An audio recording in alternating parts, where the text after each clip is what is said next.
السلام علیکم ورحمۃ اللہ وبرکاتہ۔ آن لائن تجوید کورس میں خوش آمدید۔ آج ہم اصطلاحات کے سبق میں بقیہ اصطلاحات پڑھیں گے۔ یاد رکھیں ہم آج 7 اصطلاحات پڑھیں گے۔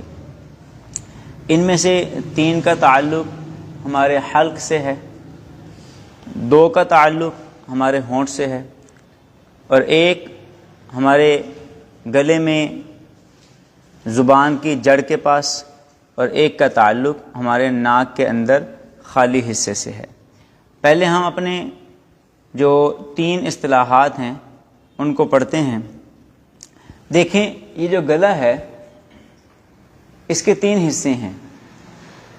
کچھ حروف نیچے سے ادا ہوتے ہیں، کچھ حروف درمیان سے، اور کچھ حروف گلے کے اوپر والے حصے سے ادا ہوتے ہیں۔ آپ کو گزشتہ اسباق میں ایک سبق میں یہ بات بتائی تھی، حلق یہ سامنے والا حصہ ہے، لہذا اس کی جو 3 اصطلاحات ہیں، ایک کا نام ہے اقصی حلق، دوسری اصطلاح کا نام ہے وسط حلق، اور تیسری اصطلاح کا نام ہے ادنا حلق۔ اقصی حلق یاد رکھیں گلے کا وہ حصہ جو سینے کے ساتھ ملا ہوا ہے، یعنی سب سے نیچے والا حصہ۔ آپ اپنا ہاتھ رکھیں یہاں تاکہ آپ کو اس کی پہچان بھی ہو جائے اور یاد بھی ہو جائے۔ یہ ہے اقصی حلق۔ حلق کا جو درمیان ہے جہاں پر ہڈی بھی ابھری ہوئی ہوتی ہے اسے وسط حلق کہتے ہیں، گلے کا درمیانی حصہ۔ اور جو سب سے اوپر والا حصہ ہے یعنی ہمارے منہ کی جانب والا، اسے کہتے ہیں ادنا حلق۔ اب آگے چلیں۔ یہ تو تھی 3 اصطلاحات جن کا تعلق حلق سے ہے۔ 2 اصطلاحات جن کا تعلق ہونٹ سے ہے، ایک کا نام ہے اتباق شفتین اور دوسری کا نام ہے انضمام شفتین۔ اتباق یاد رکھیں بند کرنے کو کہتے ہیں، اور انضمام گول کرنے کو کہتے ہیں۔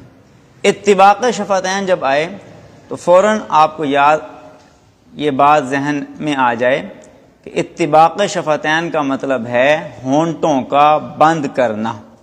آپ نے ہونٹ بند کرنے ہیں، اسے کہتے ہیں اتباق شفتین۔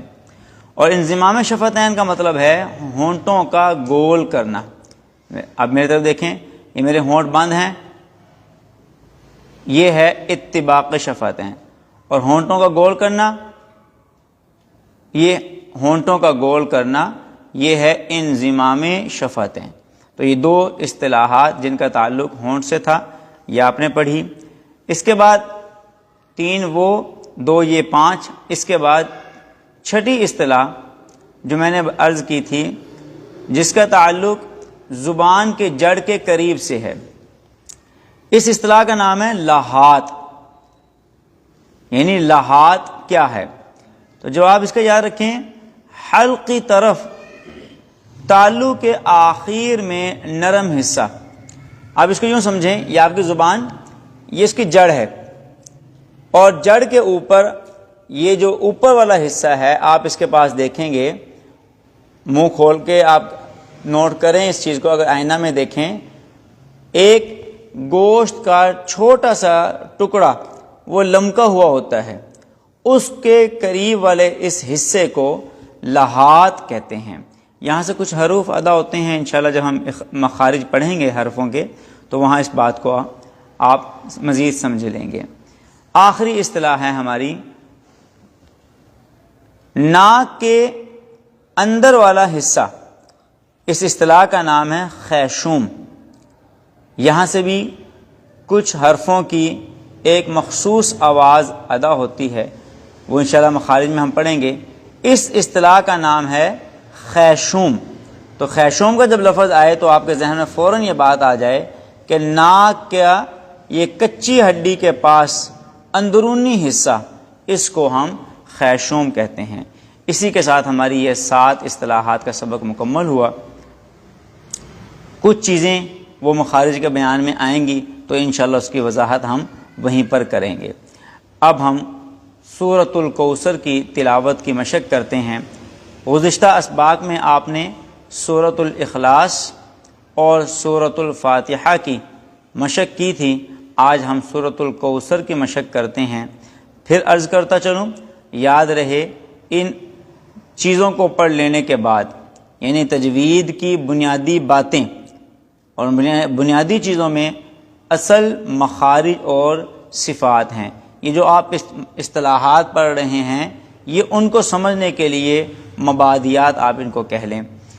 مخارج اور صفات کو جب ہم پڑھ لیں گے اس کے بعد پھر ہم ایک ایک آیت اور آیت کے ایک ایک لفظ اور لفظ کے ایک ایک حرف پر زور دیں گے کہ اس حرف کو ہم نے کیسے تلاوت کرتے ہوئے نکالنا ہے، اور پھر قرات کو ہم دیکھیں گے کہ روانگی سے تلاوت کرتے ہوئے آواز کو کہاں اٹھانا ہے اور کہاں اس کو بٹھانا ہے۔ لہذا سورۃ الکوثر کی میرے ساتھ آپ تلاوت کی مشق کر لیں۔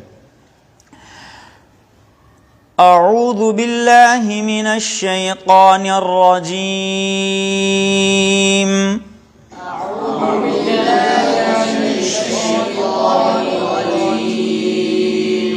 بسم اللہ الرحمن الرحیم،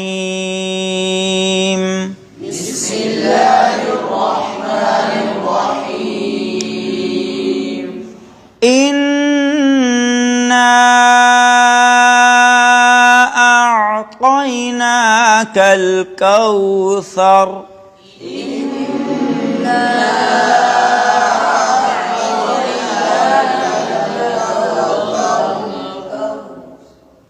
فصل لربك وانحر،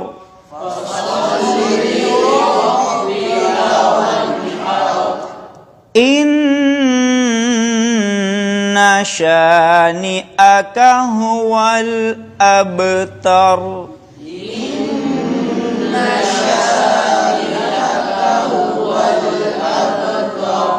صدق اللہ العظیم۔